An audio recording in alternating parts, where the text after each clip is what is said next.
Forgive me, Father, for I will sin. You little bitch.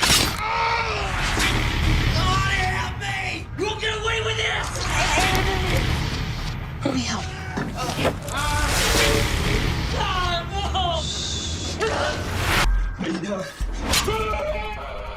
Ayo guys, sekarang jangan lupa klik subscribe dan aktifkan loncengnya. Klik subscribe tuh nggak bayar guys, tapi dengan klik subscribe, kalian baru saja telah mendukung channel Sobat Nonton, supaya terus bisa berkembang di dunia YouTube guys. Selamat menonton!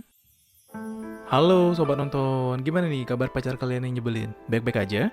Kembali lagi di channel kesayangan tetangga kalian, yang selalu membahas film-film menarik. Kali ini saya akan membahas sebuah film yang bertema kriminal, yang juga cukup sadis guys. Sebelum lanjut, saya peringatkan jika film ini agak kontroversi karena banyak adegan yang tidak senonoh. Jadi jika kalian masih bocil alias belum cukup umur, segera tutup video ini.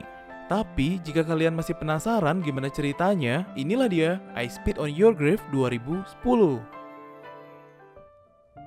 Film ini diawali dengan memperlihatkan mbak cantik bernama Jennifer Hill yang kita sebut saja dia Jen. Ia merupakan seorang penulis novel yang sedang melakukan sebuah perjalanan ke tempat yang tenang, agar bisa lebih fokus dalam menulis novelnya. Rencananya, dia akan menyewa sebuah kabin di tengah hutan. Nah, di sini Mbak Jen datang untuk mengambil kunci kabin yang ia sewa, dan ini adalah yang punya kabinnya. Namanya adalah Er. Er juga memberi peta menuju kabin tersebut. Tapi karena peta itu membuat Jennifer sedikit bingung, akhirnya ia memutuskan untuk mampir ke pom bensin yang kebetulan dilewatinya, untuk mengisi bahan bakar sekaligus menanyakan alamat dari kabin itu. Saat turun dari mobil dan hendak mengisi bensin, ia membuka kemejanya dan menyisakan tank top yang membalut tubuh mungilnya. Di sini gua nggak habis pikir, ngapain juga si Jen bisa-bisanya buka baju di situ? Gerah kali. Di sana terlihat beberapa pria, yaitu Johnny, kita panggil aja John, Stanley, kita panggil Stan, dan Andy. Kemudian, John memberitahu arah yang benar menuju kabin tersebut. Tapi karena dandanan Mbak Jen sedikit menggoda, si Johnny menjadi sedikit tertarik padanya. Saat John selesai mengisi bensin mobil Jen, dia ingin menarik simpati doi dengan menutup tangki mobilnya. Dan akhirnya mereka berebut untuk menutup tangki mobil itu. Hingga Jen tak sengaja menekan alarm mobilnya yang membuat John kaget dan menyenggol minyak yang ada di dalam kaleng hingga tumpah. Stan dan Andy menertawakan kepanikan John. Jen meminta maaf dan langsung pergi dari situ melanjutkan perjalanannya. Sesampainya di kabin itu, Jen segera melanjutkan proyek novel terbaru yang akan ia buat. Tak lupa ia sempatkan diri berjemur di tepi sungai dan menikmati suasana indahnya pedesaan. Oke, indahnya pedesaan. Ketika sedang teleponan dengan temannya, ia mendengar suara dari dalam gudang. Ketika dicek, ternyata itu hanya benturan pintu gudang yang tertiup angin. Terlihat isi gudang itu banyak perlengkapan berburu, benda tajam lainnya, dan ada soda api juga di sana. Jen berpikir itu hanya milik dan perlengkapan berburunya. Saat ingin kembali untuk melanjutkan novel buatannya, ia tak sengaja menumpahkan minuman yang membuat pakaiannya menjadi kotor. Ia pun segera mencuci pakaiannya. Namun, terlihat ada seseorang yang sedang merekam Jen dari luar jendela. Dan siapakah itu? Pada pagi harinya, Jen menjalankan rutinitasnya seperti biasa, yaitu berlari. Terlihat, Jen berlari ke arah hutan dan ia menemukan sebuah pondok di tengah hutan yang sudah lama tak dihuni. Dia hanya memeriksa sebentar dan Mbak Jen kembali ke kabinnya. Saat doi ingin mandi, ternyata airnya sangat kotor. Dirinya pun segera melapor kepada untuk memperbaiki saluran airnya. Dan saat ia selesai menelpon, Jennifer tak sengaja menjatuhkan HP-nya ke dalam kloset. HP-nya pun rusak sehingga sama sekali tidak bisa digunakan lagi. Tak lama kemudian datanglah seorang bernama Matthew. Kita panggil saja dia Matt. Merupakan orang suruhan dari sang pemilik kabin. Kelihatannya Matt sedikit mempunyai masalah mental dan terlihat sangat lugu. Walaupun begitu, dia sangat ahli melakukan pekerjaannya dan berhasil memperbaiki saluran airnya. Karena terlalu senang, Jen dengan spontan memberikan satu buah ciuman manis. Tapi, Matt yang malu langsung pergi dari sana. Padahal Jen belum membayar jasanya. Pada sore harinya, John, Andy, dan Stanley sedang memancing di danau dalam hutan. Terlihat juga Matt menghampiri mereka. Ternyata mereka sering nongkrong bareng guys. Di sana, Stanley menunjukkan sebuah rekaman video Jen yang diambil dari balik jendela. Oh, ternyata si kampret ini yang tadi ngambil video. Mereka semua sedikit membahas tentang Jen yang berasal dari kota. Mereka menganggap bahwa gadis kota adalah gadis yang tidak benar, yang hanya suka mabuk-mabukan dan bermain cinta. Matt dengan keluguannya langsung memberitahu teman-temannya bahwa dirinya telah dicium oleh Mbak Jen. Johnny yang mendengar hal tersebut tidak percaya dengan hal itu. Tapi teman-temannya mulai membandingkan Matt dan John yang bahkan tidak bisa berkenalan dengan Jen. Johnny yang panas akhirnya mengatakan bahwa dia akan mendapatkan apa yang dia inginkan dari Jen. Malam harinya, kita diperlihatkan Jen yang masih kesal karena HP-nya rusak dan mencoba rileks sejenak dengan membakar sebatang marijuana karena dia ingin beristirahat dari kesibukannya. Sampai akhirnya ia tertidur di sofa dan terbangun jam 4 subuh. Ketika ia hendak melanjutkan tidur di kamarnya, terdengar suara lemparan pada kaca pintu. Ia pun mengeceknya keluar dan ia sama sekali tidak menemukan keberadaan siapapun. Lalu ia mengunci pintu itu. Saat ia kembali, terdengar suara lemparan yang begitu keras dan membuat Jen dan saya kaget. Setelah diperiksa, itu hanya seekor burung yang menabrak kaca. Ngantuk kali. Kemudian, Jen mendengar pintu gudang itu terbentur lagi. Dan ternyata pintu gudang itu terbuka. Jen kembali menutupnya.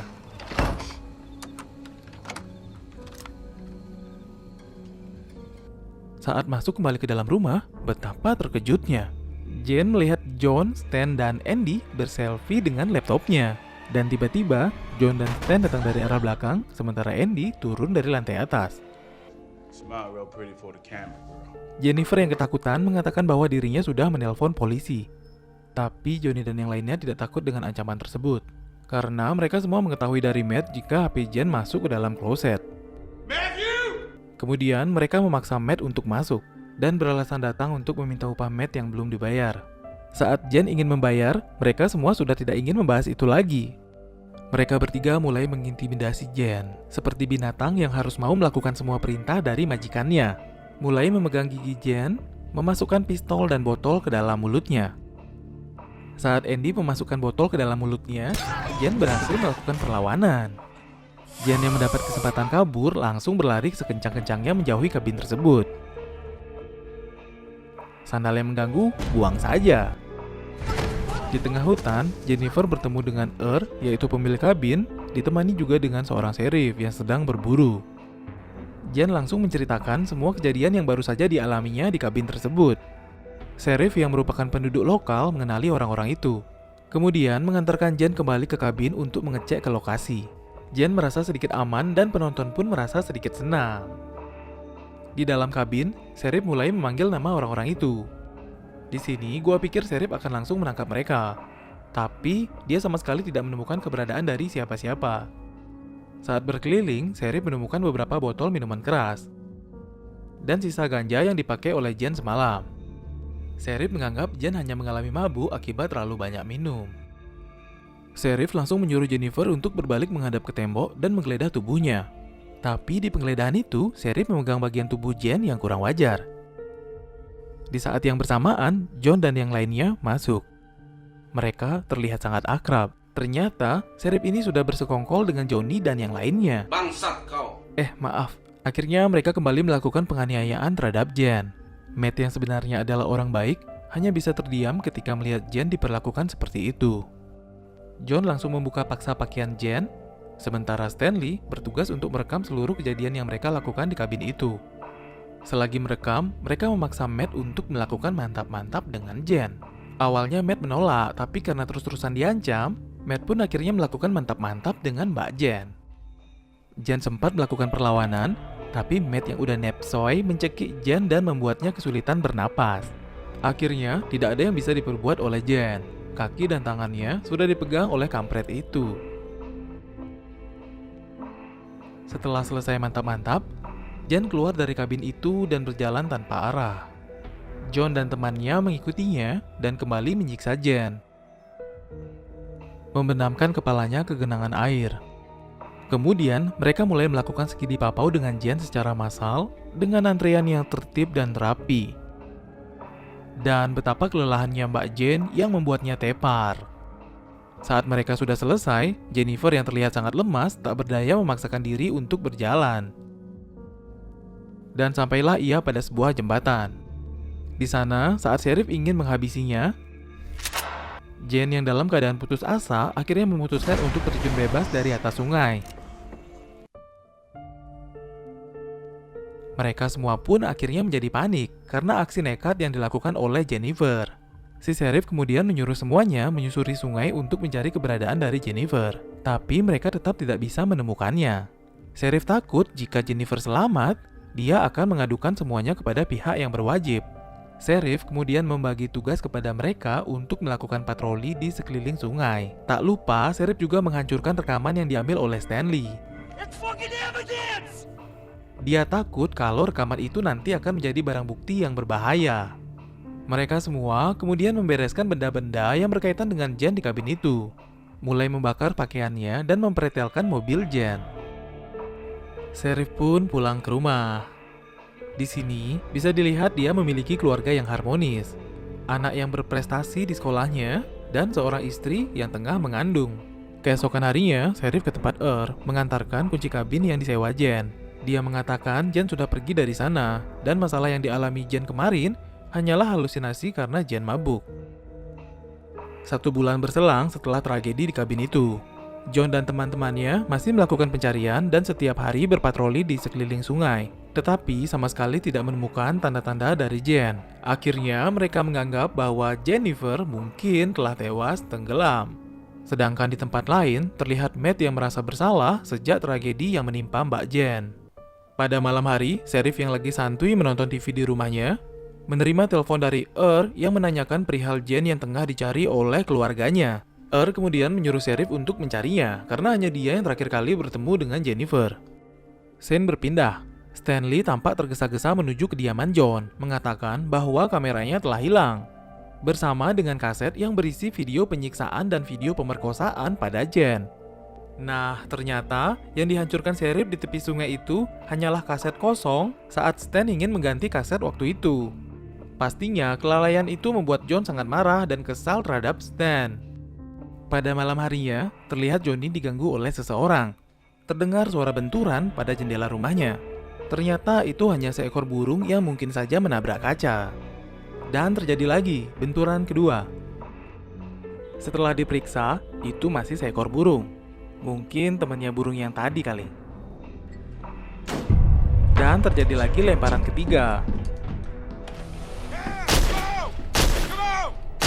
John yang sangat kesal menembak pistol ke berbagai arah. Setelah dilihat, itu bukanlah seekor burung, tapi itu adalah sandal Jen yang waktu itu tertinggal di dalam hutan. Karena kesal atas aksi itu, John menyusuri semak di belakang rumahnya. Di sana terlihat banyak gelang karet yang biasa digunakan Matt. Seketika ia berpikir bahwa Matt yang melakukan ini.